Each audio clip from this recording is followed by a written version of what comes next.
Assalamualaikum warahmatullahi wabarakatuh. Alhamdulillahirabbil alamin. Allahumma shalli wa sallim ala sayyidina Muhammad wa ala ali sayyidina Muhammad. Amma ba'du.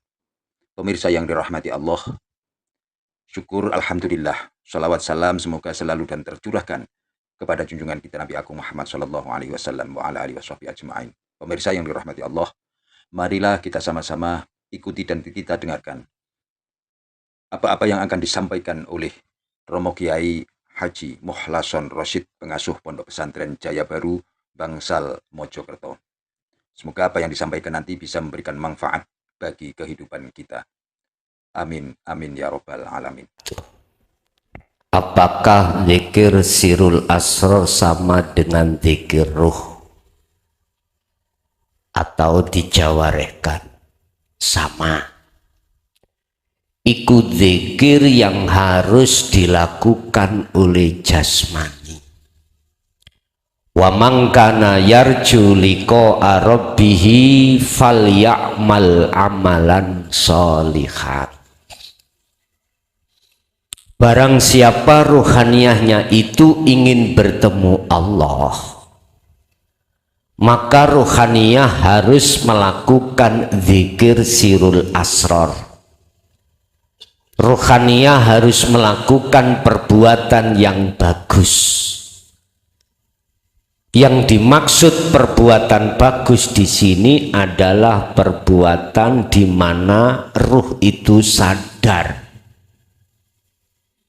secara totalitas semua itu af'alnya Allah. Semua apa yang terjadi di dunia itu af'alnya Allah. Bukan af'alnya patungku itu, bukan. Bukan af'alnya makhluk, bukan. Inilah yang dimaksud falyamal amalan sholihan. Sing sapa wonge barang siapa yang ingin bertemu Tuhannya, pertama harus melakukan hal ini, perbuatan yang bagus. Urusan jasmani perbuatannya bagaimana tidak diurai, karena yang bertemu Allah itu adalah ruhaniyah, bukan jasmaniyah. Ketika kullu nafsin dha'iqatul maut, jasad ini kembali ke tanah asal dari tanah. Ruhaniyah dari hidup kembali harus pada hidup. Artinya hidup itu asalnya Allah. Jenengan kan iki kan sekarang banyak manusia merasa hidup toh ya iki. Kalau kita masih merasa hidup berarti kita belum dikatakan kembali. Belum. Wa inna ilaihi raji'un. Itu maksudnya Bapak Ibu, ruhaniyah ini yang menghadap pada Allah, bukan jasmani. Bukan jasmani. Urusan jasmani, aktivitas apapun, yang penting ruhaniyah Anda, hati Anda kembali pada Allah. Artinya iman kembali kepada kebenaran. Hanya iman pada Tuhan tersebut. Jadi lewat mana jenengan bisa imannya yang benar? Lewat sirul asr. Makanya inilah sama dengan dzikir roh, sama. Atau sirun fisirin, sama. Yang kedua, sama. Arti daripada sirun fisirin atau sirul asrar itu artinya zikir yang bila sautin wa kalamin walafdin, zikir yang sudah tidak mengucap, tidak bersuara, tidak memanggil-manggil nama, diem. Makanya saya sebut sirul asrar. Nah di situ pembuktiannya, gambarannya ada 3.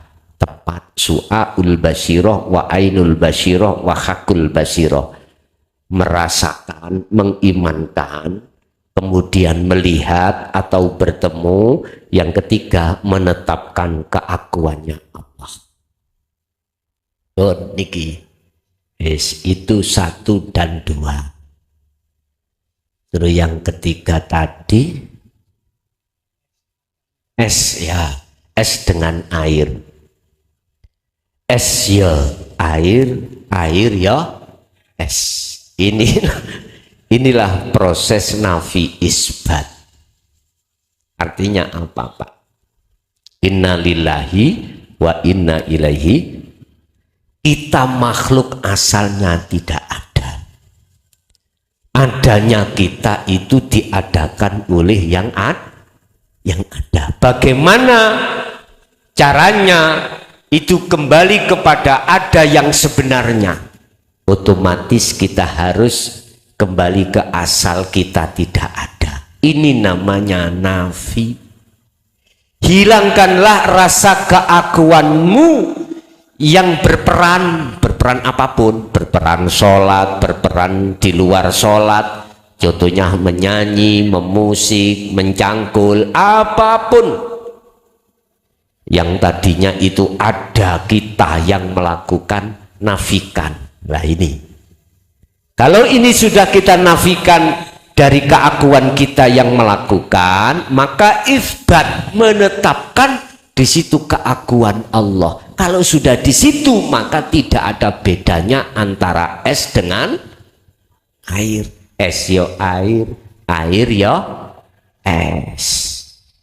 Kita menyebut Allah yo boleh, menyebut Allah yo boleh, menyebut Sang Yang Widi yo boleh, Sang Yang Sekertaya boleh. Sing penting hatimu itu masuk pada laisa kamislihi sayun. Makanya umat yang mendengarkan kajian ini Pak, kajian ini tidak umat Islam saja, semua umat manusia yang hatinya sudah bisa menerima. Sebab agama yang diterima di mata Tuhan itu adalah agama yang pasrah. Anda akan bisa dikatakan pasrah wa aslimu lahu. Terlebih dulu Anda harus wa'anibu ila rabbikum, harus bisa kembali kepada yang ahad. Kalau sudah kembali pada yang ahad, maka dia lah yang dimaksud agama yang pasrah, agama yang mengesahkan pada Tuhan adalah pasrah. Anda akan bisa pasrah kalau sudah ketemu yang Anda pasrahi. Anda tidak akan dikatakan pasrah dengan benar manakala Anda belum bertemu yang Anda pasrahi. Yes. Yang keempat, apa tadi? Supe saya. Yang keempat yaitu pembebasan roh dari hawa nafsu. Apakah sama burung yang bertahun-tahun kurung di gua? Gusti Allah itu memberikan pelajaran itu tidak hanya lewat Quran yang tertulis, wahyu yang tertulis, tidak. Allah memberikan ayat atau gambaran pelajaran terhadap kita sebagai umat itu bisa dari ayat yang tercipta, yaitu alam. Alam niki Pak. Contoh, burung yang bertahun-tahun di dalam sangkar, nggak ada bebasnya. Mau terbang yang agak tinggi juga bisa. Sama sebetulnya ruhaniyah kita itu terbelenggu dengan sifat basariyah nafsu kita. Kepingin bebas gampang, kurungane kepru ono.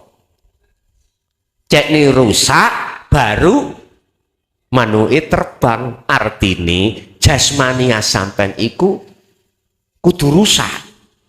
Mbuh loro, mbuh ya apa, nek mati roh iku terbang. Iku munggu syariat. Tapi kita nggak usah menunggu itu. Yang dimaksud bebasnya ruhaniyah dari belenggu hawa nafsu adalah nafsu itu membelenggu kita lewat apa? Wazuyyina linnas, manungso iku dipaes-paesi, dibelenggu dengan apa? Syahwatud dunya. Ini kesenangan hawa nafsu. Apa kesenangan hawa nafsu kita? Hubbud dunya. Kesenangan dengan kebutuhan jasmani. Ini Allah tidak melarang kita itu menjadi orang yang pangkat sampai jadi presiden, silakan. Allah tidak melarang kita itu kaya mewah dari dagangannya, berdagang, dari petaninya, atau dari lini apapun. Sampai dilakoni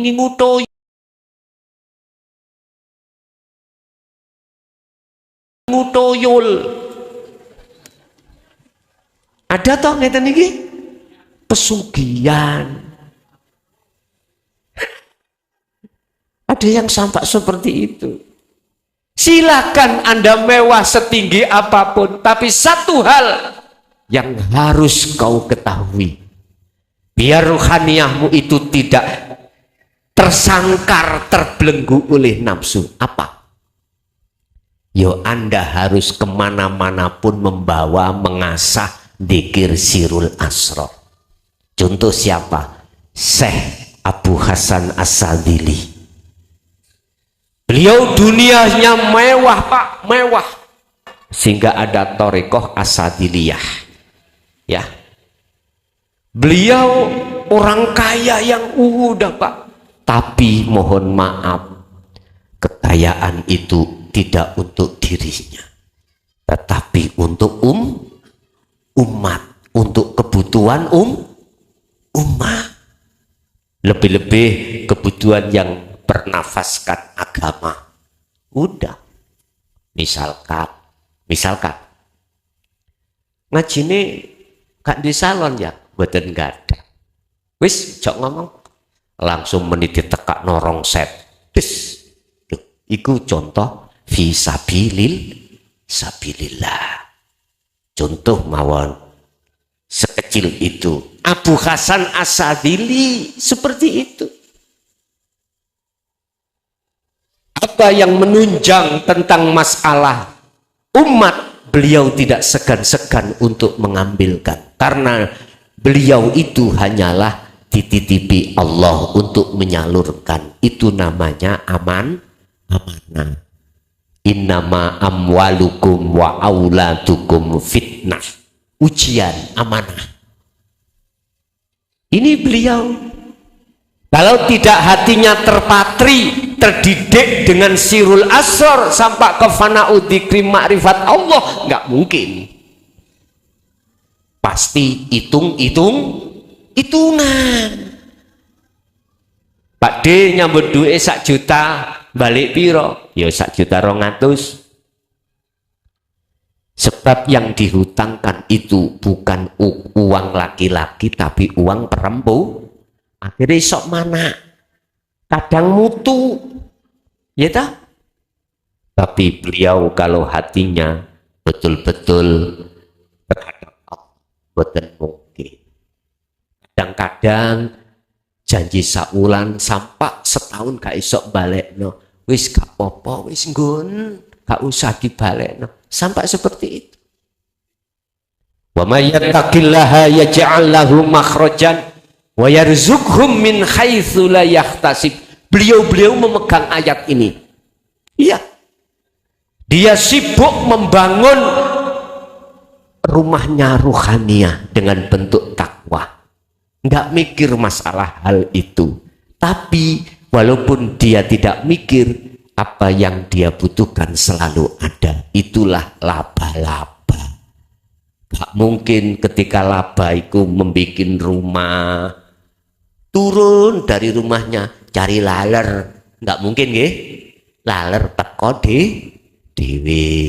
Sing nekakno ya Gusti Allah. Lamu ya sing nekakno Gusti Allah. Laba-laba cuman memperbesar rumahnya. Itulah laba-laba. Beliau contohnya. Yes.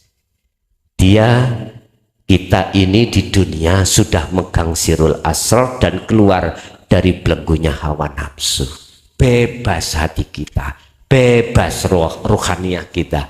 Kita tidak terbelenggu dengan aturan-aturan. Karena semuanya itu sudah dikembalikan karena Allah.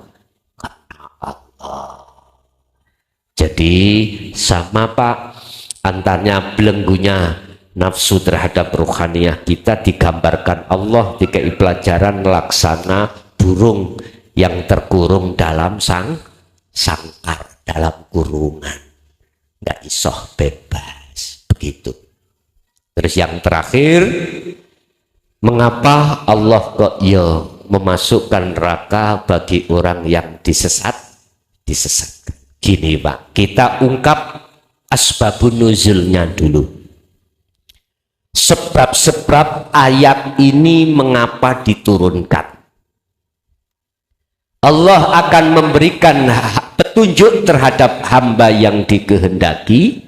Allah juga akan menghendaki hamba yang disesatkan.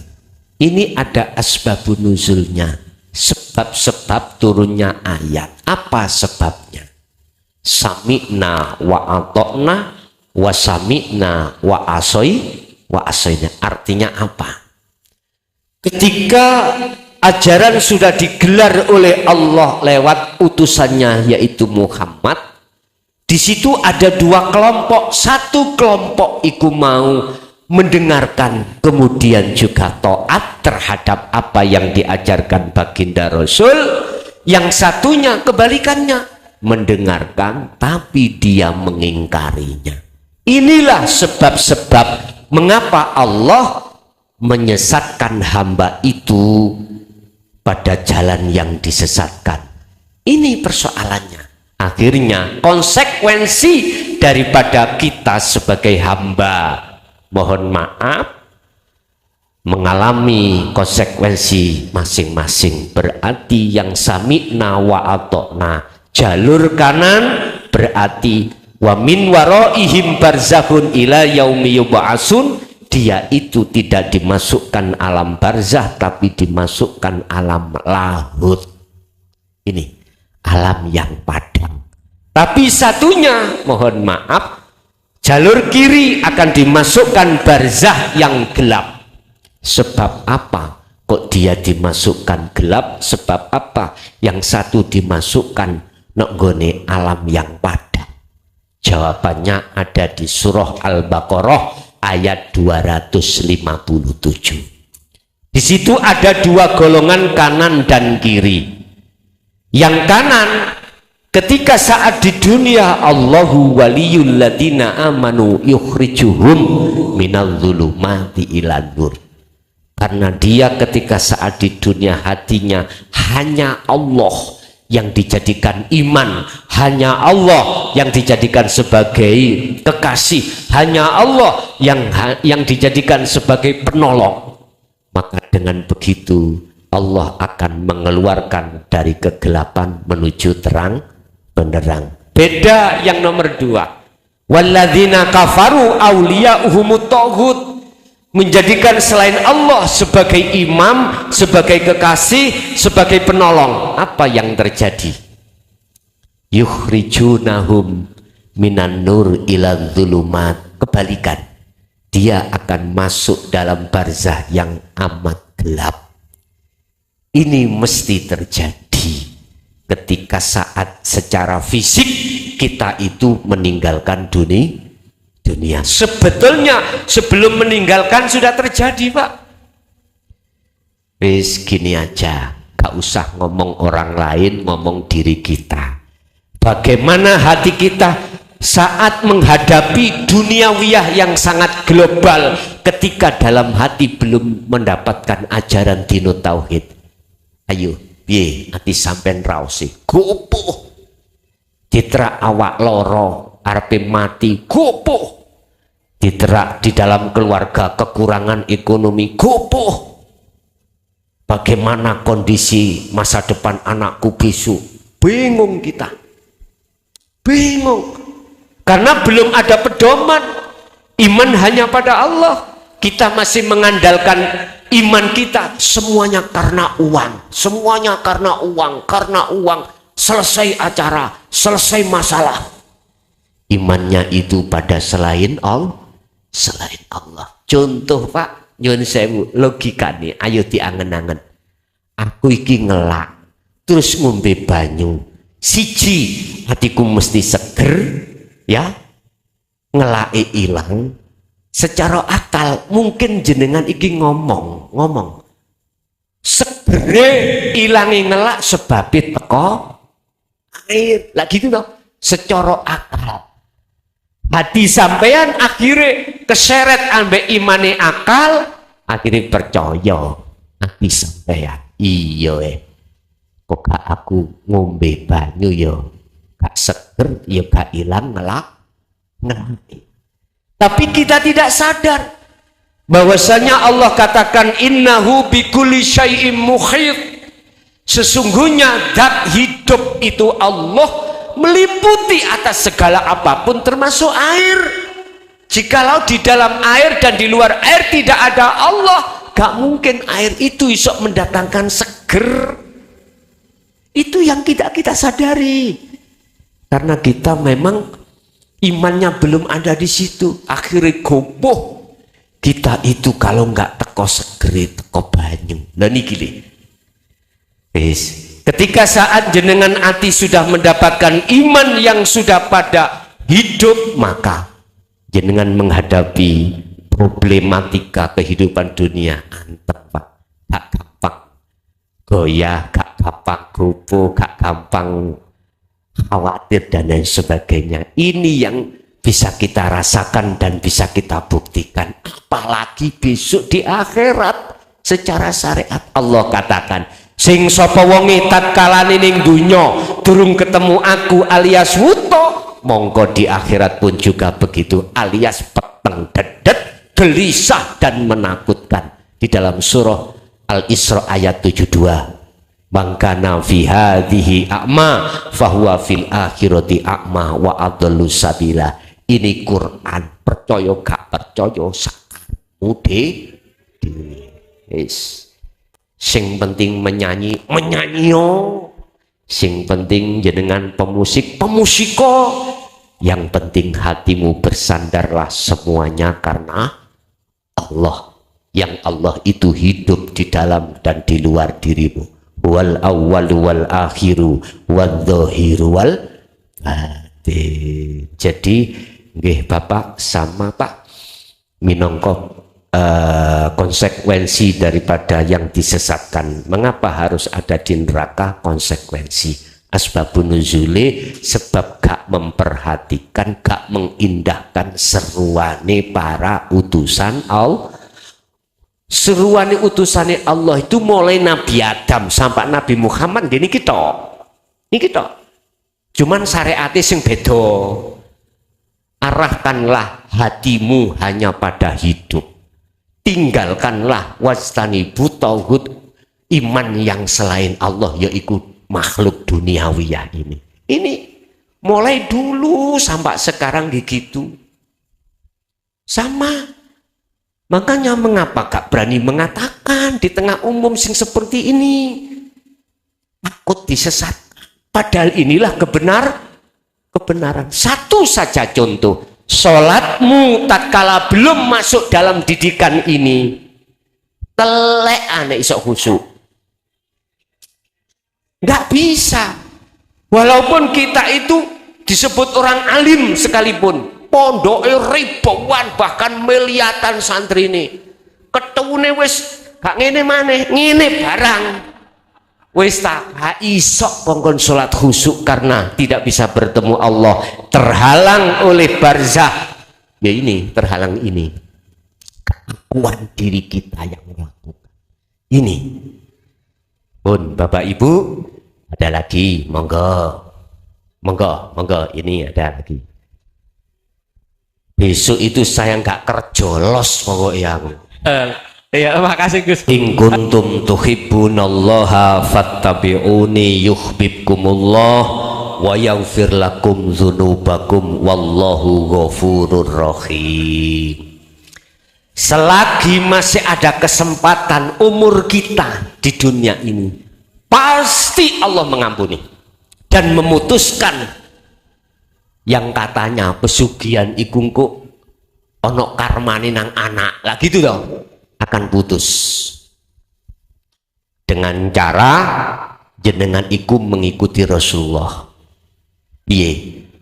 Katakan Muhammad, jikalau umatmu ingin betul-betul dosanya diampuni, cintanya kepada tauhid, kepada selain Allah ikut diampuni, dan cintanya akan diterima oleh Allah, kata Rasul, fattabi'uni, ikut aku.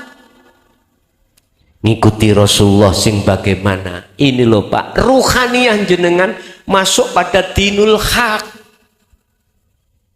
Kuncinya ada sirul asror.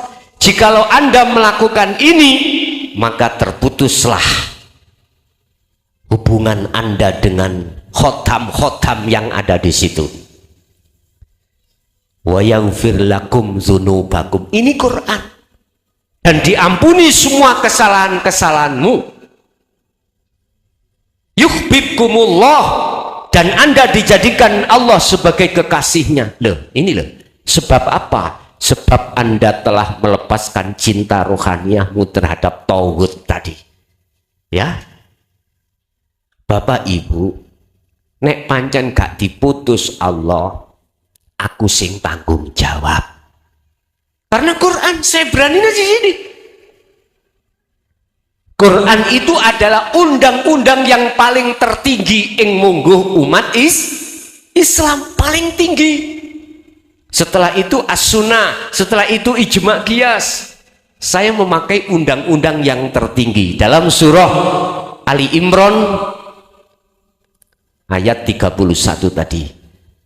Yuhibbukumullah wa yaghfir lakum dzunubakum, dengan catatan masih ada kesempatan. Mana kesempatan ini? Sisa hidup kita, umur kita tinggal berapa tahun, Bos? Gak ono sing roh. Gak ada yang tahu sisa umur kita. Apakah tinggal 1 tahun, 2 tahun, puluhan tahun? Gak ada yang tahu. Lekaslah kau bertobat, lekaslah kau wa anibu ila rabbikum, kembali pada Tuhanmu.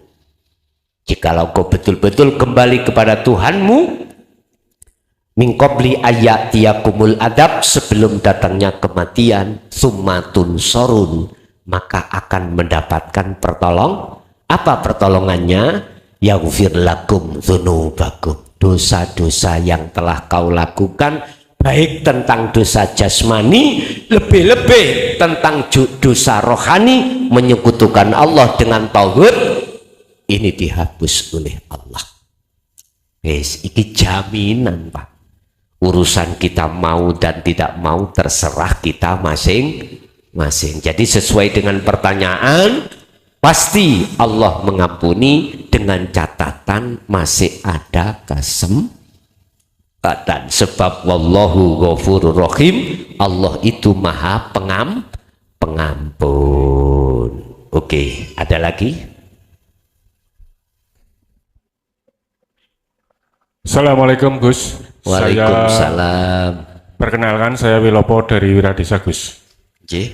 Saya ingin menyampaikan pengalaman saya dalam menjalankan dzikir Sirul Asror. Siap. Akhirnya mencapai kesadaran bahwa semua yang ada di muka bumi itu bermanfaat. Bahkan nyamuk, lalat, bahkan belatung pun, cacing pun ada manfaatnya. Tapi kok kebalikannya di saat kita khalwat, Gus. Di saat kita khalwat itu mengapa semua menjadi hilang, musnah, bahkan diri saya itu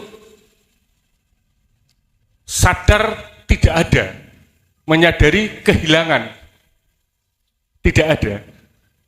Hubungannya bagaimana Gus antara yang Sirul Asror yang saya jalani pada saat di kesadaran fisik sama pada saat kholwat.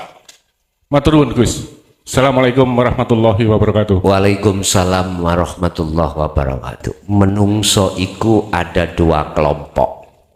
Hatinya dalam konteks iman. Pertama, masih menganggap selain Allah itu bisa mendatangkan manfaat dan mudorot. Iki proses. Manusia yang pertama, hatinya itu ada iman bahwasanya selain hidup. Kalau saya menyebut hidup itu bukan sifat loh ya. Menyebut Allah bukan nama, tapi sesuatu yang maha-maha. Yang laisa kamislihi sayun. Ada kelompok hati manusia konteks iman itu masih percaya selain Allah itu bisa mendatangkan manfaat dan mudarat. Ini benar menurut pandangan syariah. Fakta logikanya memang seperti itu. Allah menciptakan segala hal apapun pasti ada satu sisi unsur negatif juga sisi unsur positif. Nah, disitulah kita akhirnya beriman si makhluk ini selain Allah itu bisa mendatangkan manfaat dan mudarat. Oke, iman secara akal nggak salah, benar secara syariat. Tetapi ketika saat jenengan kholwat untuk menuju makrifat Allah, beda lagi nanti. Kalau sudah sampai pada kesadaran penuh, ini nek cara ilmu sejati, Pak. Tujuan kita sholat daim, kholwat atau topo. Kita tinggalkan semua aktivitas dohiriyah untuk dalam diri ini ada satu kesadaran penuh bahwasanya selain Allah iku la yanfa wala yadurra, tidak bisa mendatangkan manfaat dan mudarat itu bahaya. Nah, ketika saat jenengan iki berkholwat, yang tujuan kholwat adalah menyepikan keakuan diri sebagai makhluk itu yang mengapa-mengapa, artinya nafi, membersihkan keakuan diri atas kemakhlukan itu yang bisa mendatangkan manfaat dan mudarat. Setelah itu isbat, menetapkan keakuan diri Allah itu yang segala-galanya. Posisi yang seperti ini walaupun secara syar'i dohir mengatakan makhluk ketika saat mendatangkan manfaat dan mudarat, iman jenengan itu sudah jatuhnya tidak pada makhluk tapi terhadap hidup yang meliputi makhluk. Jadi Bapak Ibu, di sini ada kelompok yang kedua yang bersikukuh begini. Niki mengki kelompok kedua ini nek ditemokno mesti tarung. Yang satu memakai akal, kalau tidak ada uang ya nggak bisa.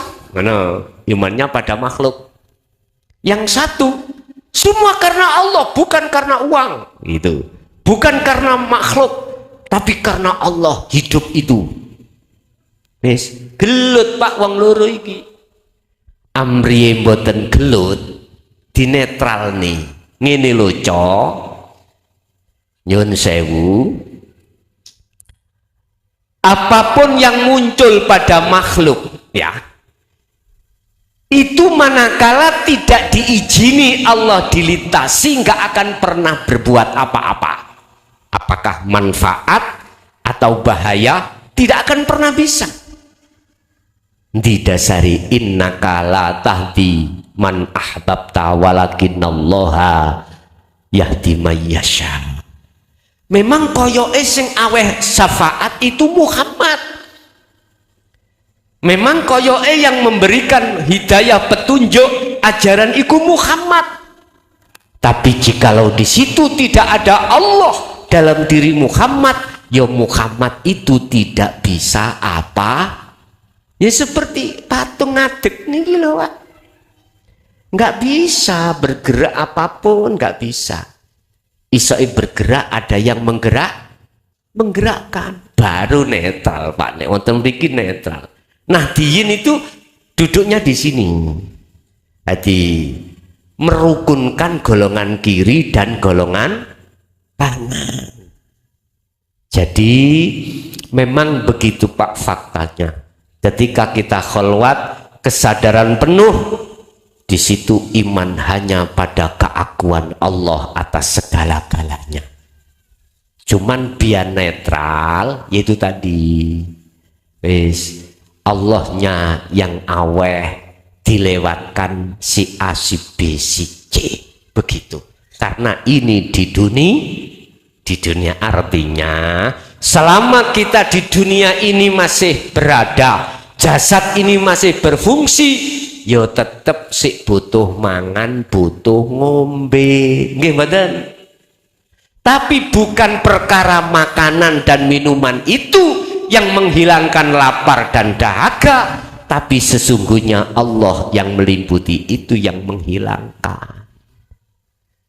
Kalau bahasa sederhana Allah, tapi ojo di iman lho ya, Allah menyandarkan terhadap, memacaskan terhadap makanan dan minuman, akhirnya lapar, rasa dahaga itu hilang.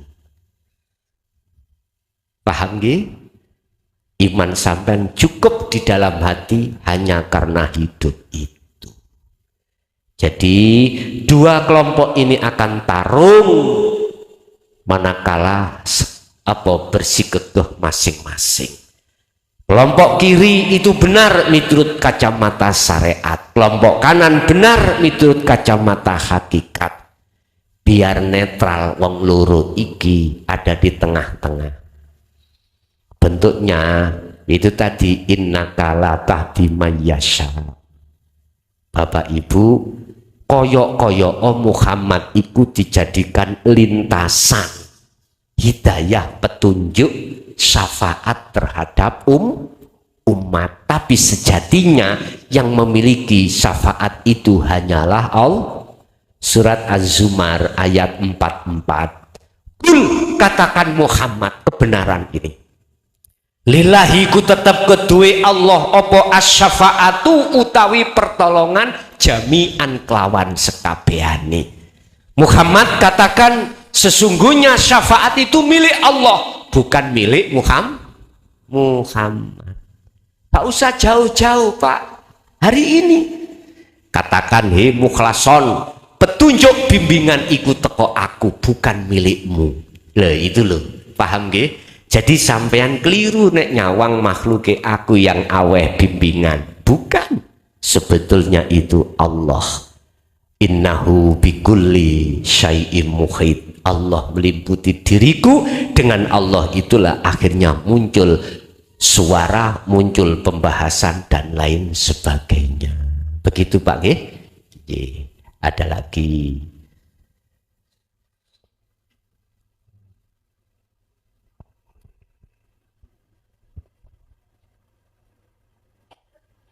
Buah duku, buah pepaya. Mumpung ketemu nyono persoalan yo bertanya. Monggo. Assalamualaikum warahmatullahi wabarakatuh. Waalaikumsalam warahmatullahi wabarakatuh. Niki Gus kula badhe tanglet. Ada sesuatu hadis yang mengatakan di saat itu sahabat Rasulullah itu berkata, sungguh beruntung saya langsung bertemu dengan Rasulullah yang bisa menimba ilmu tauhid. Terus Rasulullah langsung menjawabnya, lebih beruntung lagi di akhir zaman umatku yang tidak pernah bertemu saya tapi bisa mempelajari ilmu tauhid. Nah, kata sahabat, siapa itu ya Rasulullah? Al ulama warisatul anbiya. Nah, dari istilah al ulama warasatul anbiya tersebut, itu saya pernah mendengarkan dari ayat surat Ali Imran ayat 49. Itu ciri-cirinya al ulama warisatul anbiya, yang artinya Gus, Allah akan menjadikan Ali Imran sebagian, ayat berapa Pak? ayat 49. 49. Itu ciri-ciri dari tiga ciri tersebut Gus. Yang dimaksud ayat tersebut itu karena Al-Quran itu kan banyak istilah perumpamaan Gus. Nah, di situ yang artinya Allah menjadikan sebagian seorang rasul kepada Bani Israel, sesungguhnya aku telah datang kepadamu dengan tanda dalam kurung mukjizat dari Tuhanmu. Sesungguhnya aku membuatkan bagimu sesuatu dari tanah yang berbentuk seperti burung. Lalu aku meniupkannya sehingga menjadi seekor burung dengan izin Allah. Yang kedua, aku menyembuhkan orang yang buta sejak dari lahir dan orang yang berpenyakit kusta, buras, atau menghidupkan orang yang mati dengan izin Allah. Aku beritahukan kepadamu apa yang kamu makan dan apa yang kamu simpan di rumahmu. Sesungguhnya pada yang demikian itu sebenarnya benar terdapat tanda kerasulan bagimu jika kamu orang-orang yang mukmin. Nah, dari maksud tiga ciri itu tadi, itu apa maksud menghidupkan seekor burung, yang kedua menyembuhkan penyakit kusta ataupun buras, yang ketiga menghidupkan orang yang mati. Itu maksudnya seperti apa Gus? Itu jadi sesuatu tanda al ulama warisatul anbiya, supaya kita tidak keliru Gus. Ngeten Gus. Assalamualaikum warahmatullahi wabarakatuh. Waalaikumsalam warahmatullahi wabarakatuh. Burung itu hewan asali iku mati. Dengan mukjizat itu burung itu asalnya mati menjadi hidup. Artinya apa Pak? Ketika jenengan iku melihat fisik burung, mata dohiriyah kita, ainul basyariyah ini ketika melihat burung, makhluk itu nggak punya status hidup, nggak punya. Tapi dia kok hidup. Ruhaniyah meripat hati sampai harus melihat Allah di situ. Ketika hati ini sudah bisa melihat Allahnya di situ, berarti kan bertemu. Berarti wal awwal wal akhir wal dhahiru wal batin wal dhahir. Dhahir berarti jobo jenengan, luar jenengan berarti makhluk burung. Kalau jenengan mengatakan hati iman bahwasanya burung itu hidup, burung berarti bukan termasuk tanda penerus kanjeng Nabi. Tapi kalau hati sampean sudah bisa bertemu Allah di dalam burung, Anda pasti iman Anda bukan burung yang hidup. Burung itu tetap mati. Karena Allah disitulah seakan-akan burung itu hidup. Berarti hidup milik siapa? Milik Allah. Burung tidak memiliki hak sifat hidup, nggak bisa. Berarti yang bersifat hidup adalah alladzi asra bi abdi, yang menggerakkan burung itu. Kalau hati seseorang sudah sampai di situ, imannya hanya Allah di situ yang hidup, maka itulah salah satu tanda kalau dia itu termasuk tabi'in. Kalau hadis al ulama warasatul anbiya. 1, 2. Dengan mukjizat itu akan menyembuhkan penyakit kusta. Padahal penyakit ini nggak ada. tombone iku kecuali dari Allah. Artinya apa? Jangan dianggap penyakit fisik, Pak. Iki penyakit hati. Fi qulubihim maradun fazadahumullahu maradah. Penyakit itu manakala kita dibiarkan tidak lekas sembuh, malah bertambah parah. Sebab apa dia itu kok ada penyakitnya sehingga penyakit itu menutupi ruhaniyahnya terhadap Allah. Innalladzina kafaru sawaun alaihim a'andartahum am lam tundirhum la yu'minun. Dikasih pengertian obat tentang penyakit hati, yaitu dinut tauhid. Dikasih pengertian atau tidak, dikandani atau tidak, diserukan atau tidak, diingatkan atau tidak, la yu'minun, tetap tidak percaya. Akhirnya penyakit itu nggak sembuh. Lah, mukjizat yang dimaksud menyembuhkan penyakit kusta adalah penyakit hati, Pak. Penyakit hati obatnya di dokter-dokter spesial munggo dohir nggak ada. Dokter Sutomo, dokter Iskandar, dokter apapun nggak ada obatnya penyakit hati. Yang ada hanya pada dokter di atas dokter sinten Allah Subhanahu, obatnya berbentuk dinut tauhid, diterima dilakoni, baru penyakit hati saya suwe lama kelamaan akan hilang sembuh. Yang kedua, yang ketiga, menghidupkan orang mati. Artinya apa? Hati sampean kali kula khatamallahu ala qulubihim, hati yang mati di situ, hati yang terkunci oleh niki hubud dunya, hati yang terhalang oleh dinding yang amat tebal yang disebut barzah ini. Makanya kata orang Jawa, batang urip, paribasan lho nggih, batang urip, menungso urip iku sejatine mati. Yang dimaksud sing mati hatinya. Maksudnya hatinya mati, di dalam hati kita terkubur oleh perkara-perkara yang berkenaan dengan tauhid wau. Akhirnya jadi hati yang mati gak bisa sampai pada hidup. Laksana seperti wak tempe, wak tahu itu loh, Pak. Iya, mau goreng diuyai jadi asin, mau goreng gak diuyai ya gak jadi asin.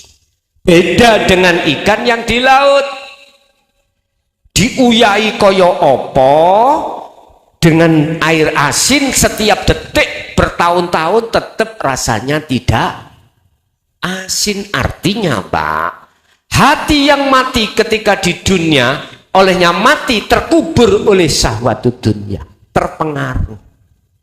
Akhirnya rohaniah kita terkuasai oleh gebyare dunia yang disetir hawa nafsu tadi. Tapi bagaimana hati yang hidup? Ya laksana seperti ikan yang hidup di lautan. Apapun kebiarin dunia nek hati iki urip, hati ini enggak mati, enggak terpengaruh, Pak. Masih diletakkan di tempat miskin, enggak menjadikan terhalangnya hati pada Allah. Walaupun diletakkan secara jasmani kaya, pangkat dan apapun kebiarin dunia mewah, enggak menjadikan terpengaruh hati ini yang hidup akan menjadi mati. Enggak sampai hati iki terpengaruh dengan kebiarin dunia, tetap hati iku sekali Allah tetap Allah imani, karena jawabannya hati yang hidup. Ikan tadi yang ngono, mengapa nggak asin ikan di lautan? Karena ikannya hidup.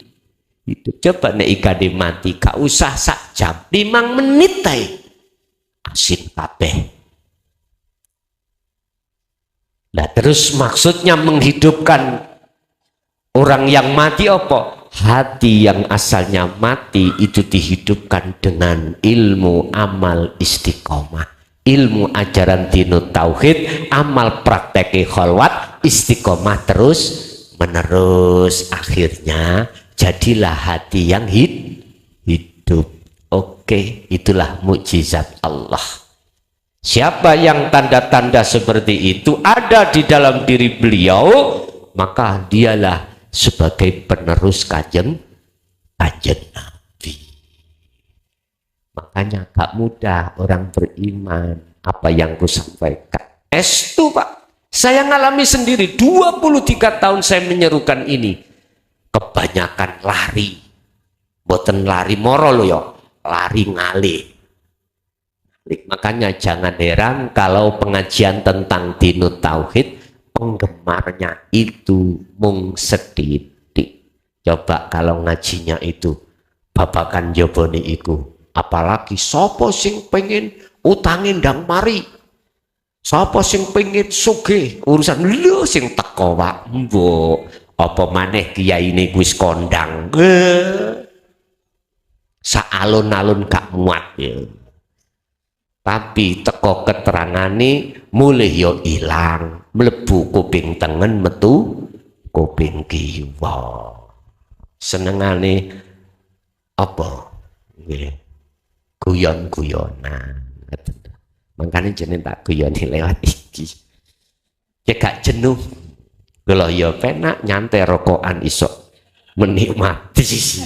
Nggih, ada lagi, monggo. Masih ada? Ibu, monggo Bu. Assalamualaikum warahmatullahi wabarakatuh. Waalaikumsalam warahmatullahi wabarakatuh. Gus ini mewakili suami saya mau nanya. Monggo. Suami saya itu kalau habis sholat kan suka tidur. Tidur. Ngimpi Gus. Ngimpinya itu sekoyo-koyo mati ya Gus. Ngoten. Tapi saweruh-rohe dhewe. Nggih. Wong liya kira saweruh tapi sing weruh mung weruh sing iso weruh anake sing paling cilik tok. Nggih. Lah iki dheweke bingung nggih. Kok aku kok mati tapi ki aku reti kuwi iki rohku kuwi Bos. Ngoten nggih. Nggih. Matur suwun Gus. Nggih. Ketika saat si Salik berkholwat, dimasukkan Allah di dalam alam mukasyafah, itu bisa terjadi ketika saat sadar, itu bisa jadi terjadi ketika saat nggak sadar. Kalau nggak sadar, yang kusebut sebagai tidur terus muncul mimpi, itu adalah alam mukasyafah. Selagi masih berbahasa makhluk, setiap apa jenengan mimpi di situ pasti ada maksud Allah, arti tersendiri. Jadi nggak ada bedanya ketika jenengan masuk alam mukasyafah lewat tidur maupun tidak tidur, sama. Ketika jenengan khalwat dengan berbaring tapi nggak tidur, sadar posisi sampean belum tidur, sama artinya. Masuk di dalam alam mukasyafah. Apa yang diceritakan ibu tadi yang terjadi pada suami ngandung pengertian apa? Pertama, nek babakan mati berarti itu seruan Allah. Seruan apa? Seruan bahwasanya kita besok akan mengalami kematian. Oleh sebab itu, wa anibu ila rabbikum, kembalilah lekas kau kepada Tuhanmu. Berarti apa? Kita diperintahkan Allah untuk selalu berzikir sirul asr dalam setiap aktivitas apapun semampunya. Mengapa di situ kok ya bisa melihat ruhnya sendiri atau anaknya yang terkecil? Ngeten nggih. Ngeten Pak Bu. itu mengandung pengertian bahwasanya makrifat itu, bertemu itu, yang melihat dan yang dilihat itu satu pelaku, itu namanya ahad. Artinya yang melihat Allah, yang merasakan mengimani Allah, ya sing diimani ya Allah. Jadi antara ruh, rasa, cahaya, hidup itu satu kesatuan. Artinya sudah tidak ada perbedaan, la farqa bainahum, tidak ada bedanya. Namanya ahad itu tunggal, tunggal itu enggak ada lain. Wah iki mangko sisuke dijaluk sisuke. Lagune Dani itu lagu aku ini, nah itu ahad itu ya, itu nanti wis sisuke dijaluk kono. Jadi pertama adalah seruan lekaslah kita kembali kepada Allah. Yang kedua maknanya itu menegaskan bahwasannya kalau sudah dimusyahadah itu antara yang melihat dan yang dilihat itu satu pelaku, yaitu wujud yang sejati. Wujud yang sejati, yang melihat dan yang dilihat itu satu pelaku. Bahasa Quran disebut innani ana, yaitulah ana. Yang dimaksud aku yaiku dimudahno aku ne Allah. Ngaten nggih? Ada lagi, monggo. Oke. Monggo Pak E yang sebelah sana. Mic-nya di sana nggak ada.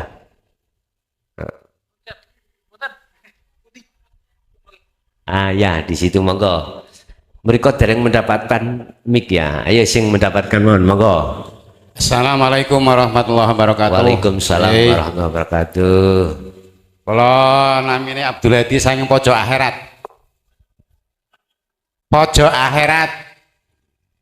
Gimana kok daerah paling ler? Di enten kaitane gimana kok wau dan surat Yasin inna nahnu nuhyil mauta wa naktubu ma qaddamu atharahum dan mriku sing sepindah. Terus kados pundi hukumipun fawailul lil musallin alladzina hum an sholatihim. Jadi ten mriku termasuk neraka adalah tempatnya bagi orang yang sholat. Senajan ten mriku wonten keteranganen yurau, tergantung pada niatipun. Kados pundi menawi tiyang ten mriku sing tarku salat. Sing kaping 3 nggih menika innad dina yuridu bikumul yusra wala yuridu bikumul usra ten mriku sing nomor 3 ne. Sing nomor sekawan nggih menika ma'aso bakum min hasanatin fa min Allah wa ma'asobaka min hasanatin fa min nafsik. Matur nuwun. Wassalamualaikum warahmatullahi wabarakatuh. Waalaikumsalam warahmatullahi wabarakatuh. Enak iki jenenge Cristiano Ronaldo itu pelayune cepet. Pertama terkait surat Yasin, innama nahnu nuhyil maut wa naktubu ma qaddamu dan seterusnya. Ini mengandung pengertian bahwasanya kalau boleh saya katakan jenengan iki lekaslah merasa menjadi patung. Sebab asalnya kita tidak ada, diadakan, asalnya kita mati, dihidupkan terus dimatikan, nanti dihidupkan kembali. Berarti posisi kita dalam sisi hakikat adalah lekaslah kita menuju kesadaran penuh kalau kita sesungguhnya itu adalah patung makhluk ini. Artinya semua apa yang terjadi pada diri kita nggak boleh kita akui, harus kita sandarkan semua itu datangnya dari Allah. Yang pertama.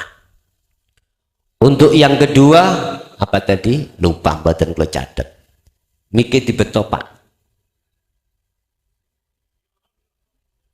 Miki wis mlayu ah. Oh ya. Surat apa itu?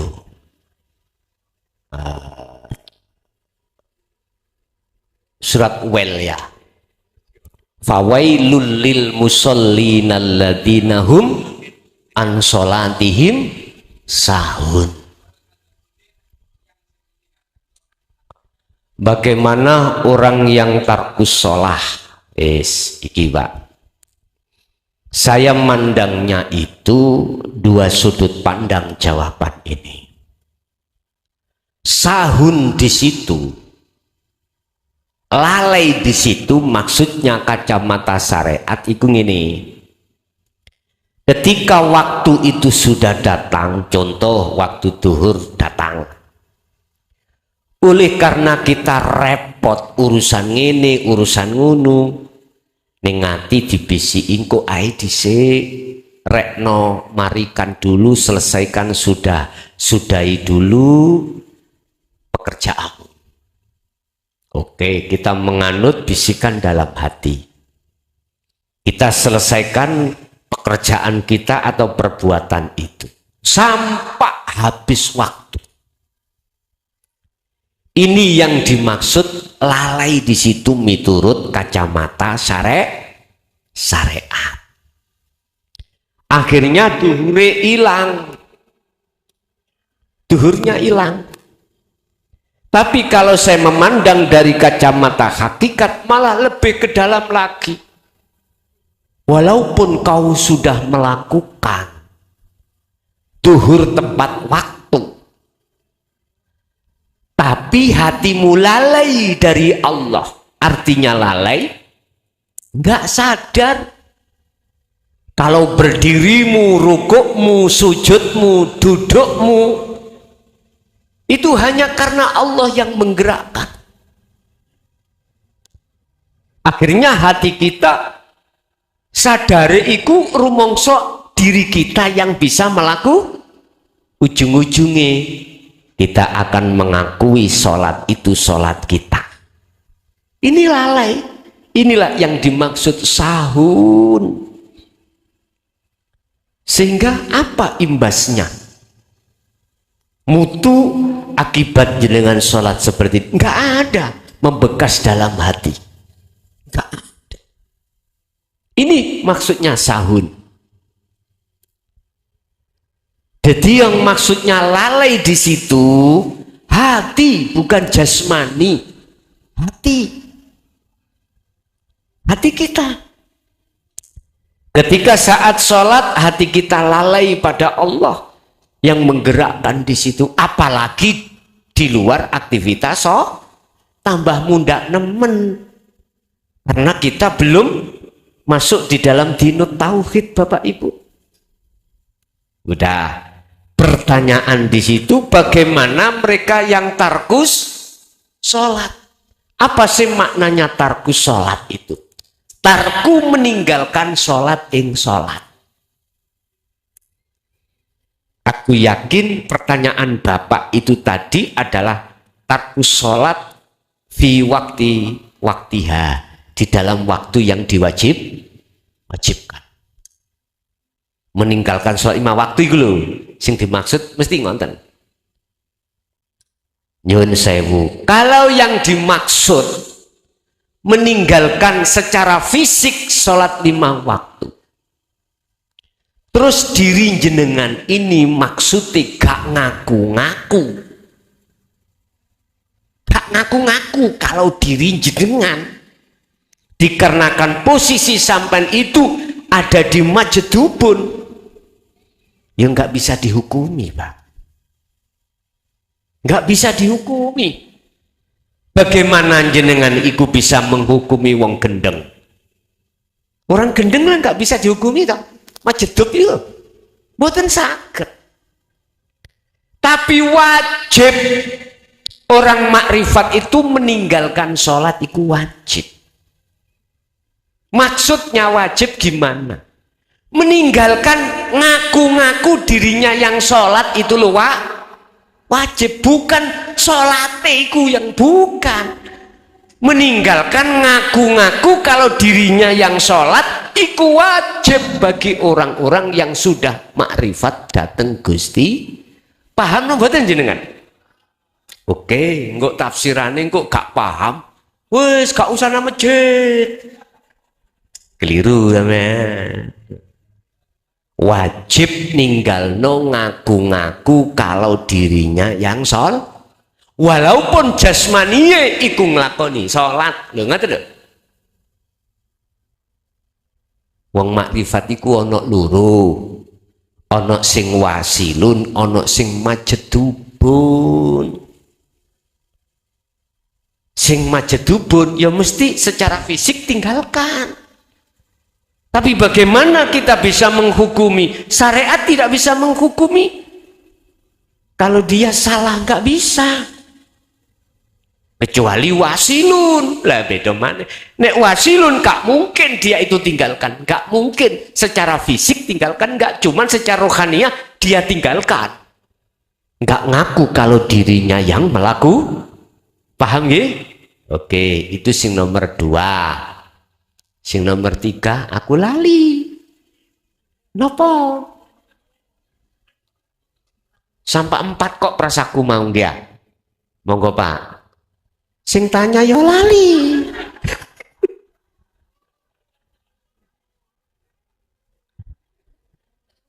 Oh, sampai niling-niling Pak.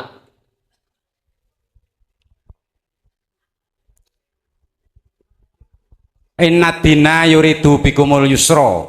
Innatina Yuridu bikumul yusra. yuridu bikumul Yusra. nggih, terus Wala yuridu bikumul usra. ngoten nggih, sampun nggih. Wong sugih iku asale nggih melarat. Oleh isok sugih soro dhisik. Ngabut gawe. Gak ngerti isuk, gak ngerti awan, gak ngerti bengi, ndas digawe dengkul, dengkul digawe ndas. Saya ja'alullahu ba'da usri yusra. Jadi perkara sing penak datangnya itu tidak bim salabim. Niki kinayah tasian. Iki si isaroh. Tekone sugih iku yo dilewati soro dhisik. Jenengan pingin sampai nuju kebenaran hati yang hakiki. Enak-enak wong do turu jenengan melek. Berangkat nang tirta ngaji. Enak-enak sing liya ning omah kelon ambek bojone kemanten anyar, berangkat ngaji. Sorok. Hanya satu untuk mendapatkan satu kefahaman. Dengan kefahaman itu untuk bisa laku dengan benar. Kalau sudah laku dengan benar untuk menuju ke istiqoman wusul datang Allah. Sorok. Sesungguhnya agama yang dianggap asing, yaitu itu. Nanti juga perkara yang dianggap asing inilah, mohon maaf, kebenaran di mata Allah. Dinu tauhid itu dianggap asing, Pak. Pelajaran asing. Padahal munculnya syariat itu dari hakikat. Munculnya Muhammad itu dari Nur Muhammad. Munculnya jasad itu dari ruh. Coba Bopo biung ungkrep ora enek Nur Muhammadi, ora enek Roy, dadi ya wujud dohir. Ora dadi. Mana keindahan? Ada kurungan manuk tapi gak ono manuke. Yo gak ngoceh. Gak ketemu. Mohon maaf datangnya memang seperti asing, Pak. Tapi itulah yang mahal. Nyun sewu, agama yang diridhoi di sisi Allah, di sisi Allah adalah agama Islam yang mana? Inilah yang kumaksud al-Islam adalah pasrah diri Anda pada Tuhan. Itulah sesungguhnya. Wa aslimu lahu. Siapa yang bisa pasrah terhadap Tuhannya, itulah Islam yang sempurna. Pasrah itu jalannya lewat dinul tauhid. Mendidik hati sampean untuk mengesahkan pada Allah. Jadi untuk mencapai keislaman yang kafah, untuk kita mendapatkan sesuatu yang di mata Allah itu benar, dilewati kita lewat proses di mana kita jatuh bangun. Cara Nabi Adam isok ketemu Gusti Allah, bingung dhisik, ketemu lentang jari Gusti Allah, bingung. Terus lentange gak ono bulane gak ono matahari. Wis kebingungan. Masa-masa bingung koyok ngeten iki terjadi pada setiap diri kita sebagai manusia. Artinya belum ketemu Allah yang sebenarnya. Tapi ketika saat ini wajah tu wajia, jenengan masuk dalam kebenaran yang hakiki yang tidak bisa diganggu gugat dari segi manapun, disalahkan dari segi manapun tidak bisa, maka disitulah jenengan itu yang disebut sebagai orang yang sudah tahu, sudah bertemu. Sama jenengan kesini ada yang sudah tahu tempatnya, ada yang tidak. Yang belum tadi nggak bingung sih ya. Di mana ya? Alamatnya ini. Saya bingung. Tapi bagi mereka yang sudah sering kesini, nggak ada kebingungan walaupun belum nyampe di sini.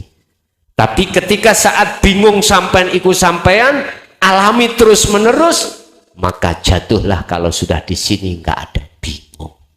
Boleh ketemu bidua. Ngoten nggih. Wis. Niku Pak nggih, dadi agama yang diasingkan ini oleh umat manusia pada umumnya itu akan muncul kebenaran. Itulah dinut tauhid. Ye. Terus ada yang keempat tadi. Yang apa? Halo.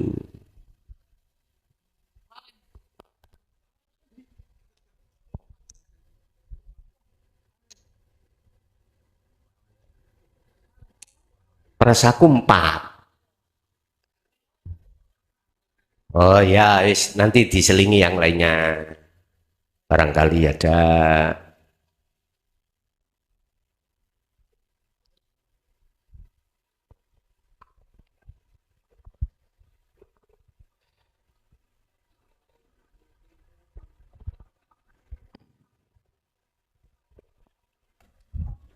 Terima kasih Pak Kiai atas wekdalipun. Nggih. Niki enten pertanyaan titipan Pak Kiai. Nggih. Piyambakipun badhe nyampeaken katose boten saged, boten penak. Nggih. Nggih, monggo. Pengalaman kula pribadi utawi kebanyakan tiang dalam melaksanakan sholat itu seperti yang diajarkan ketika kita masih TK, pelajaran di MI. Nah itu ya yang selama ini sudah kita laksanakan. Ada bedakah di antara kalangan ahli ma'rifat dengan ahli hakikat, dan itu yang kita lakukan sholat itu apakah itu termasuk ahli syariat atau apa, itu kita juga tidak tahu. Yang jelas ada bedakah dalam pelaksanaan sholat antara ahlu syariat, ahlul ma'rifat, dan ahlu hakikat. Kemudian setelah kita masuk di kalangan, katakanlah kita sudah biat kepada Hadratus Syekh Kyai Muhlason, niki apakah masih perlu syariat itu ada atau bisa masih dilaksanakan? Niku matur nuwun. Oh, sing kaping 3 tiang tugas tukang parkir. Tentu resiko tanggung jawab njogo mobil atau njogo kendaraannya tentu yang diutamakan. Kalau toh itu harus meninggalkan sholat, bolehkah atau bagaimana cara niate ninggal sholat bagi orang-orang yang profesinya tukang parkir? Matur suwun. Sampun. Bun. Apakah ada perbedaan sholatnya orang syariat, hakikat, makrifat? Kalau secara fisik itu enggak ada perbedaan. Yang berbeda itu secara ruhaniyah. Ini yang beda. Ingat, manusia itu tidak hanya jasmani, tapi juga rohani. Sekali lagi, manusia disebut manusia itu tidak hanya jasmani, tetapi juga rohani.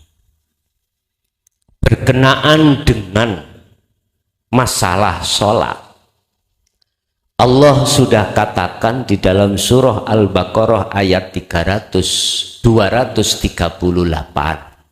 Al-Baqarah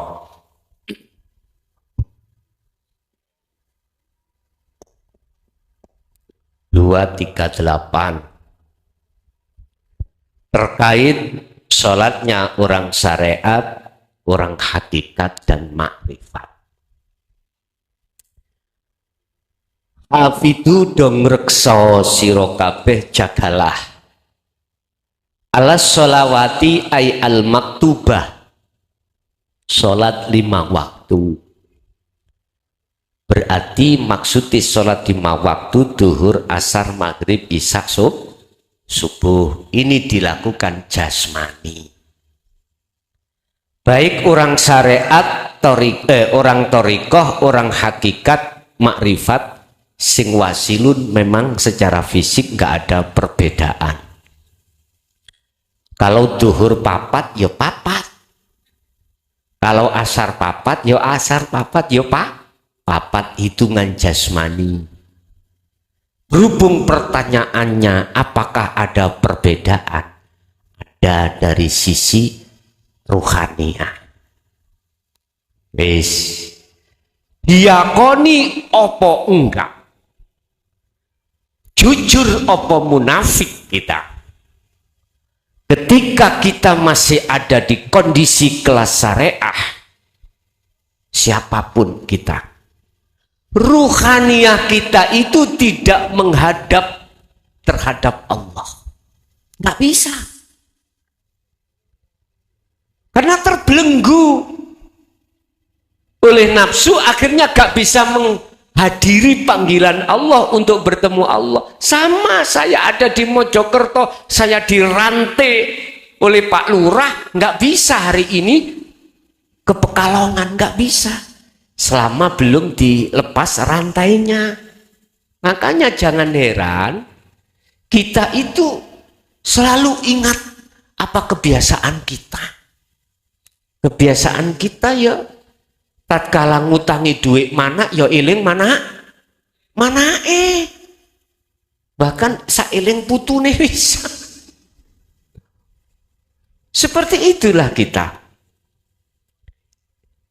Kalau ini ditarik ning hakikat, nyun sewu, salate orang hakikat. Diteruskan Pak ayat itu. Hafidu ala sholawah.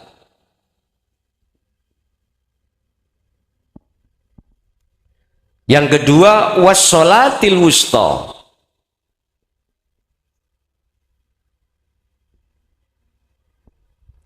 Kita tidak sadar Pak, ada wassolatil wusta, sholat yang dilakukan ruhaniyah. Inilah yang dimaksud ilmu sejati itu sholat daim. Keterangan di situ sholat daim itu 24 jam. Sedina suwengi. Tidak melihat aktivitas jasmani, rohani. Kalau yang dimaksud orang hakikat belum makrifat, itu duduknya di muraqabah, masih ada dua.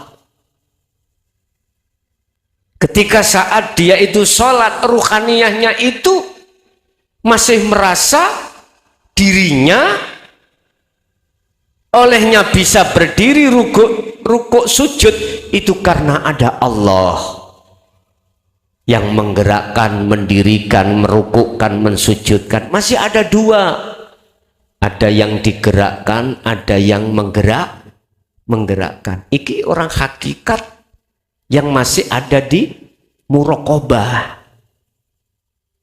belum di makrifat. Hakikat itu apa sih tujuan? Laksana sampai dari rumah, syariat sampai apa? Tumpaan syariat, sepeda. Torikohnya apa? Jalan, daratan, aspal. Tujuannya apa? Hakikatnya apa tujuan? Ngaji. Iki sudah paham, tapi belum nyampe di sini. Sudah benar tujuannya, tapi belum ketemu. Masih ada dua. Kita yang merasa mengimani dan Allah yang kita imani.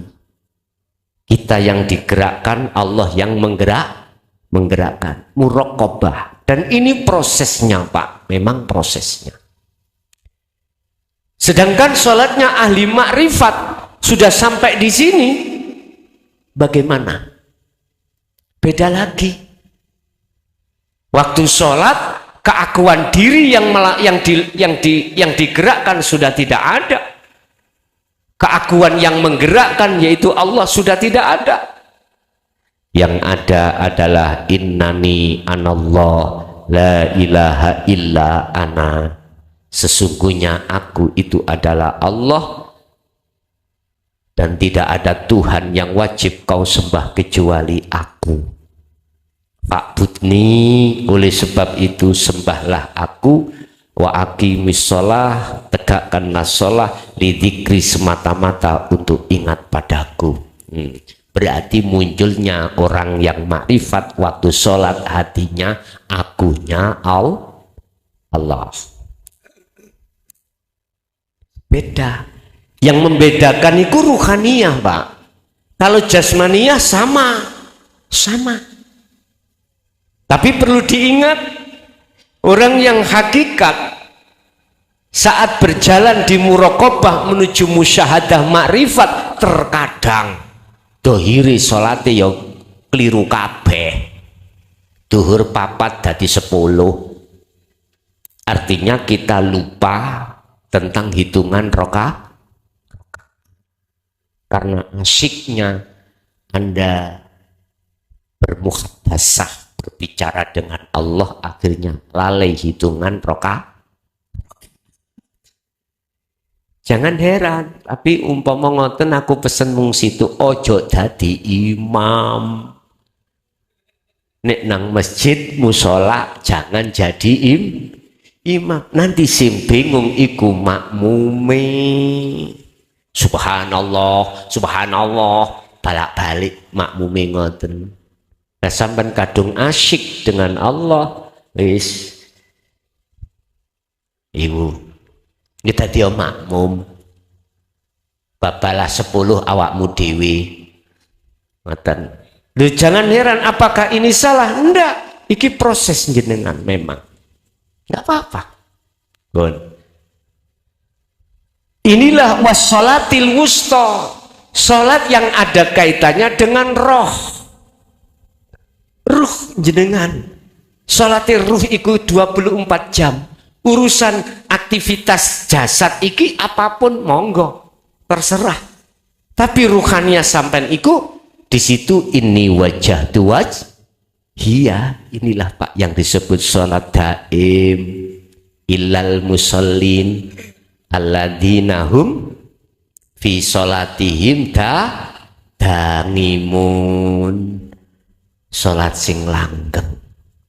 Ya ini hanya bisa dilakukan dan terjadi pada ruhania seseorang yang seseorang itu sudah sampai pada tingkatan makrifat ini.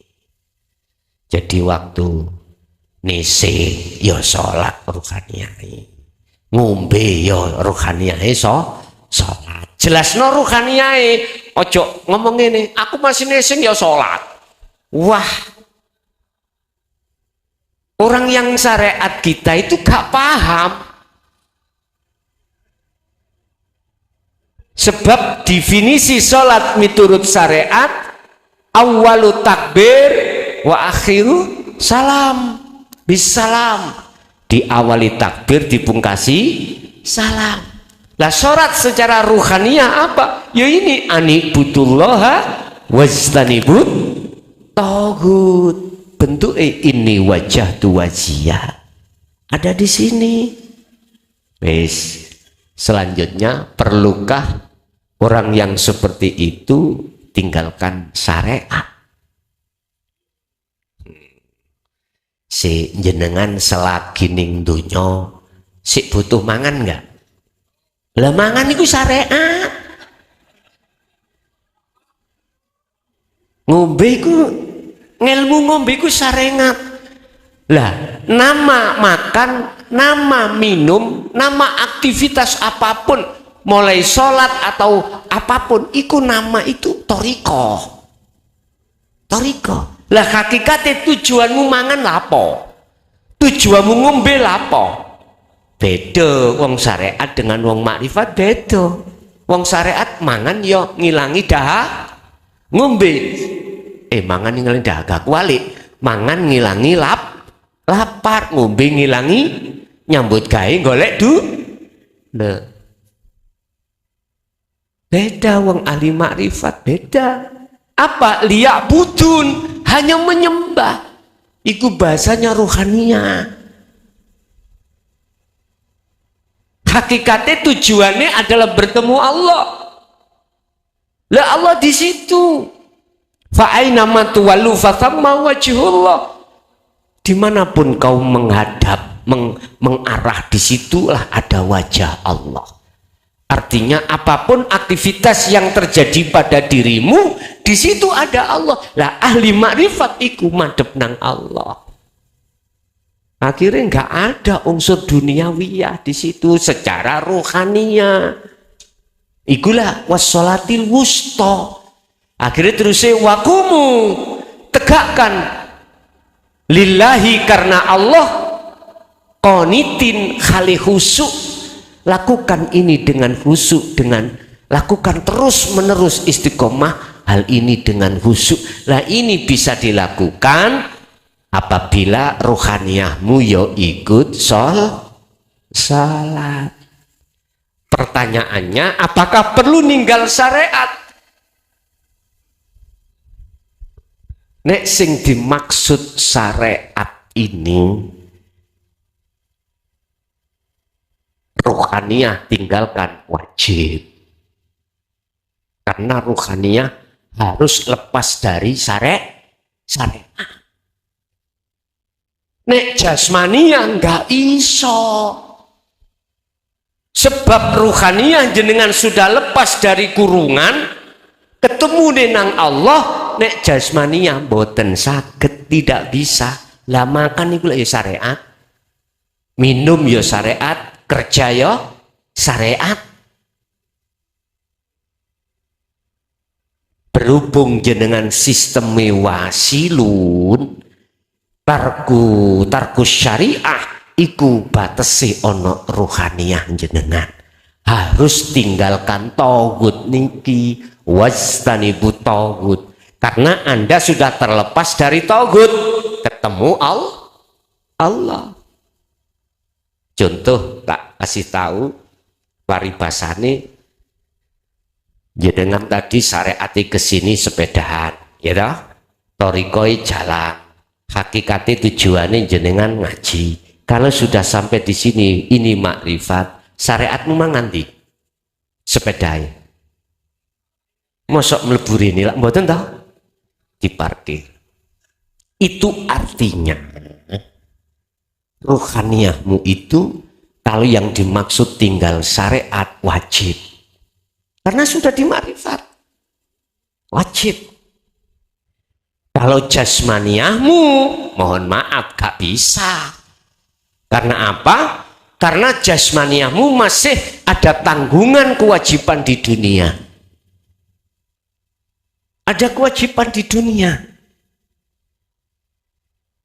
Jenengan apalagi yang sudah nikah punya anak. Namanya syariat nyambut gawe wajib. Beda Pak kalau kita sistemnya sistem majadubun pada Allah. Nah ini sebab kita masuk di dalam zona wong gila. Ninggalno mergawe ini kerjanya, meninggalkan anak dan istri. Kalau orang yang seperti ini sudah tinggalkan, manakala istrinya dicocok disosor bebek, ya gak ono muring-muring. Enggak ada muring-muring karena dia gila, paham nggih? Kalau jenengan ngomongin majadubun, nek istrimu, suamimu ditotol apa dicocok petek kok sik muring-muring, gak pantes ono majadubun, paham maksud kula? Jadi kalau di majadubun itu di situ, Pak. Istri itu disosor banyak, saking gede nih, patut banyak. Akhirnya streaming minggat, kuwi yo gak susah. Malah matur suwun gak ngingoni. Nah, jenengan di PHK yo gitu gak susah, malah matur suwun. Nah, jenenge wong gila lho Pak. Wong kesadaran akal tidak difungsikan Allah tentang dunia, apalagi kesadaran ruhaniyah terhadap dunia lepas wis. Laksana seperti orang tidur. Wis lali saya itu pakai baju apa ya wis lali. Orang tidur itu Pak. Orang tidur dikasih apa-apa lah nggak mau. Nggak dimakan. Pak D, iki ono rawon, ya gak dimakan karena orang coba kasihkan yang nggak tidur. Bapak Ibu, jadi di sini melihat ya. Jadi saya sendiri itu memberikan sistem wasilun secara ruhaniyah, hatimu wajib tinggalkan selain Allah. Tapi secara jasmaniyah tidak bisa. Yang kedua, tinggalkan syariat. Tukang parkir saking sibuke akhirnya meninggalkan sholat. Yang dimaksud sholat ini secara syariat atau secara hakikat? Ini jawabannya ada dua. Sekarang kita bahas secara syariat dulu. Tukang parkir dia itu waktu duhur saking sibuk-sibuknya akhirnya dia meninggalkan duhuri. Terus bagaimana ini? Kayak gitu toh? Ya tinggal jawabnya dari mana saya. Kalau jawaban saya, kalau secara hakikat, kalau secara syariat tetap salah. Syariat loh nih. Karena itu hafidu ala sholawah, wajib itu dilakukan bila mana Anda ini posisinya ada di wasilun. Tak kala saya tarik dari sisi hakikat, sholat iki maksudnya apa? Hakikat berarti ruhaniyah, berarti tidak dikawiti takbir, dipungkasi salam, ndak. Jatuhnya ruhaniyah pada Allah. Ini wajah tuas ya. Jikalau tukang parkir itu ruhaniyahnya itu mohon maaf,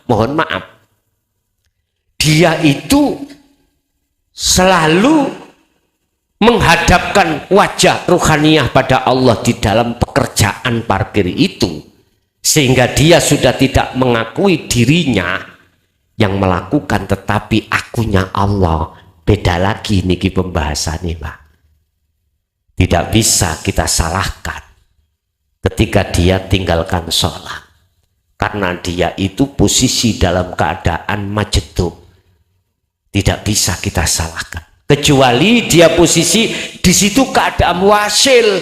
Wasil itu adalah baik ruhaniyah ataupun jasmaniyah, secara ruhaniyah dilalaikan dari selain Allah, tapi hal ini masih sambung dengan urusan duniawiyah.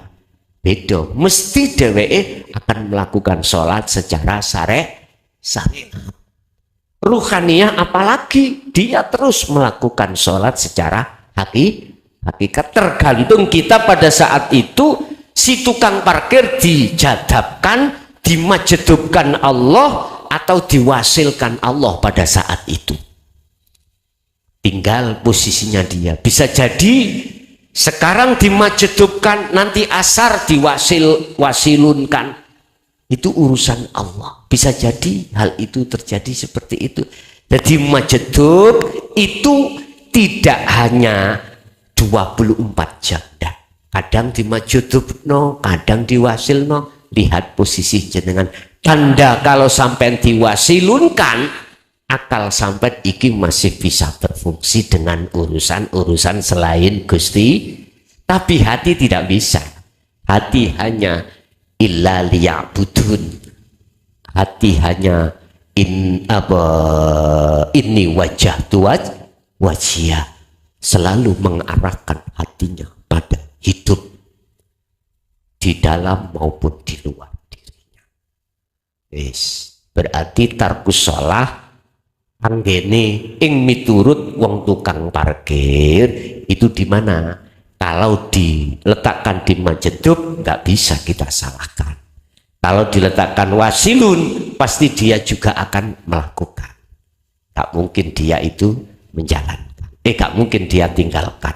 Sekalipun mohon maaf hanya lihurmatil waktu, ya toh?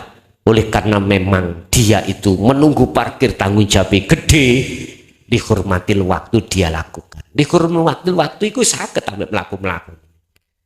Aku niat sholat duhur, dihormati waktu letal. Jadi sampai melaku mau coba TK. Betul apa? Karena menjaga tanggung jawab. Ada lagi.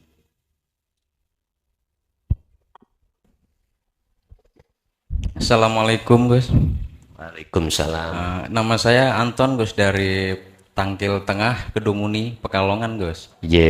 Yang mau saya tanyakan gimana caranya mengubur keakuan diri di bumi humul Gus. Sebab yang saya alami waktu khalwat kayak masih susah gitu Gus. Dalam khalwat khusus, tetapi kalau dalam umum agak lumayan mudah gitu Gus. Gimana Gus caranya biar gampang gitu Gus? Mohon petunjuknya Gus. Sebetulnya itu sama Pak. Untuk mengubur di bumi humul keakuan kita itu sebetulnya antara di tengah umum dan di tengah khusus itu sebetulnya sistemnya sama. Cuman memang terkadang oleh karena di khusus itu berhadapan dengan ujian di dalam alam mukasafah itu seakan-akan itu susah. Yang kedua, kita masih terjerat merasa keakuan kita yang berkholwat atau berzikir. Lah untuk memudahkan caranya bagaimana, untuk memendam memendam, mengubur di bumi humul keakuan kita itu hanya dengan cara ketika saat jenengan kholwat, walaupun berzikir sirul asro di su'aul basiroh biar lekas ke ainul basiroh, langsung aja jangan pernah ada rasa keakuan kita yang melakukan. Langsung aja keakuan Allah dalam dirimu hidup yang melakukan, tapi iku gak kena dipeksa. Nanti dengan sendirinya akan muncul setelah dengan sendirinya keakuan jenengan iku hilang. Pertanyaannya, yang menghilangkan keakuan diri kita siapa? Allah sendiri. Yang memunculkan keakuan Allah itu siapa? Allah sendiri. Berarti mengalirlah seperti air, kemana itu mengalir. Jadi apa namanya? Sumeleh wa aslimulahu. Berarti ya wis pasrah. Bah saya itu dijadikan onde-onde, dijadikan jemblem, wis apa kata yang membikin, gitu aja. Kalau kita bicara proses ilmu gini, Pak, yo lekas dalam hatimu, jangan kau akui kalau kau yang kholwat, kalau kau yang berzikir. Nah terus ya wis langsung aja hidup dalam dirimu yang melakukan, itulah Allah sebetulnya. Ya udah, itu bahasa ilmu. Ketika dipraktekno wis pasrah. Pasrah pun jenengan pasrah. Wis terserah. Ketika praktek lo ya, isini mung pasrah. Ketika ilmu yaitu tadi, tapi ketika laku pasrah. Itu cara spesifik ketika Anda ingin mengubur di bumi humul. Lah, jikalau yang dimaksud bumi humul itu diandai kata biar coro ruhaniah sampai subur, maksudnya di pendem bumi humul duduk keakuan kita apa? Ketajalian Anda akok nonang Allah. Apapun yang terjadi pada diri jenengan, akukan terhadap akunya hidup sing jeru, berarti nanti munculnya subur hidup itu. Ini kalau yang dimaksud bumi humul di situ adalah keakuannya Allah. Berarti sampai kudu lebih besar mendatangkan apa? Gerakan utawa tekanan akune Allah kudu lebih dibesarkan. Kalau jenengan membesarkan volume keakuan Allah dari dirimu, berarti bisa saya katakan keakuannya Allah kau pendem di bumi humul. Berarti subure hidup dalam hatimu akune Allah semakin melebar. Berarti makrifatnya semakin luas. Begitu. Oke, ada lagi.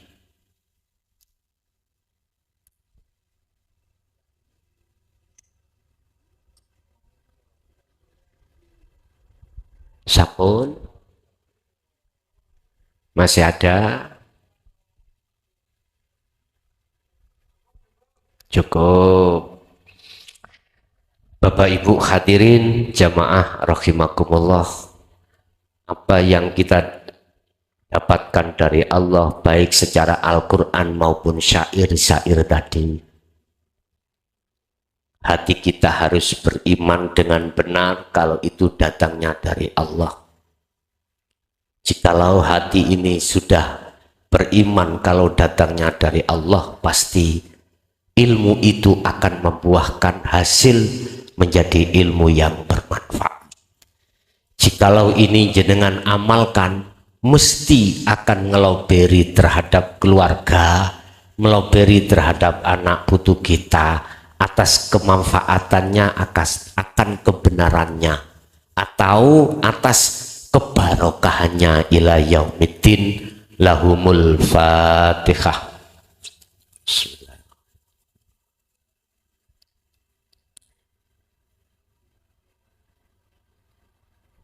Mulai awal sampai akhir, bila mana ada khilaf dari diri saya, lah itu tadi aku boleh iling sing ditakokno api nek teko Gusti Allah iling ya, elek teko nafsune dewi. Lah niki wau tak jawab mumpung iling wis babah. Iku kalau kita memakai sistem syariat memang gitu Pak. Akibat dari perkara yang bagus datangnya dari Allah, akibat perkara jelek dari nafsu kita sendiri. Tapi kalau kita melangkah ke kelas lebih atas lagi, ke makrifat, nggak ada. Semuanya itu la farqa bainahuma, nggak ada bedanya, artinya semuanya datangnya dari Allah. Pun awal sampai akhir, bila pada ada sesuatu yang kurang berkenan di dalam hati jenengan, kula nyuwun agunge pangapunten. Akhir kalam, hadanallah wa iyyakum wal afa minkum. Assalamualaikum warahmatullahi wabarakatuh. Pemirsa yang dirahmati Allah, begitu tadi uraian dari Romo Kiai Haji Mukhlason Rosyid. Semoga apa yang disampaikan dan didawuhkan tadi bisa menjadikan ilmu yang bermanfaat bagi kita semua, yang akhirnya apa yang kita amalkan dan kita lakukan menjadi lebih sempurna. Amin amin ya rabbal alamin. Kurang lebih mohon maaf. Assalamualaikum warahmatullahi wabarakatuh.